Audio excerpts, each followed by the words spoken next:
ہم کریں گے ہر مظلوم کی حمایت۔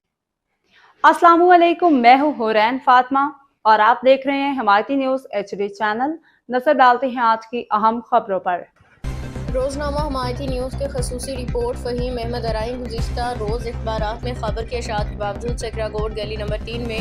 مبینہ طور پہ جاری حیدری چورے اور گٹکے کے غیر قانونی کاروبار کے خلاف تاحال کوئی مؤثر کارروائی سامنے نہ آ سکی، جس پہ علاقہ مقیمہ اور سماجی حلقوں میں شدید تشویش پائی جا رہی ہے۔ ہائی کورٹ سندھ اور DIG ایسٹ کے سخت احکامات کے باوجود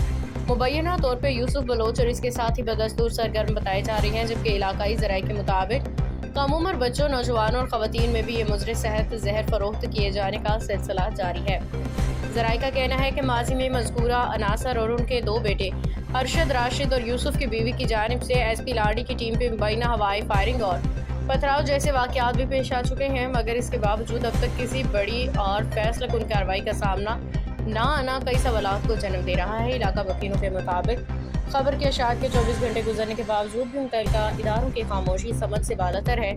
جبکہ شہری حلقوں کا کہنا ہے کہ اگر پولیس ٹیم پہ حملوں کے باوجود کارروائی نہ ہو تو اس سے جرائم پیشہ عناصر کے حوصلے مزید بلند ہونے کا خدشہ ہے۔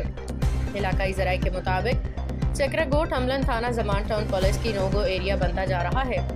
جبکہ مسلسل شکایات اور نشاندہی کے باوجود بھی مؤثر کریک ڈاؤن دیکھنے میں نہیں آ رہا۔ شہری سماجی حلقوں نے ایک بار پھر DG ranger Sindh, IG Sindh, additional IG Karachi, DIG east اور SSP کورنگی سے فوری نوٹس لینے، مبینہ گٹکا چورا کارخانوں کے خلاف بھرپور کارروائی کرنے اور نوجوان نسل کو اس موذی زہر سے بچانے کے لیے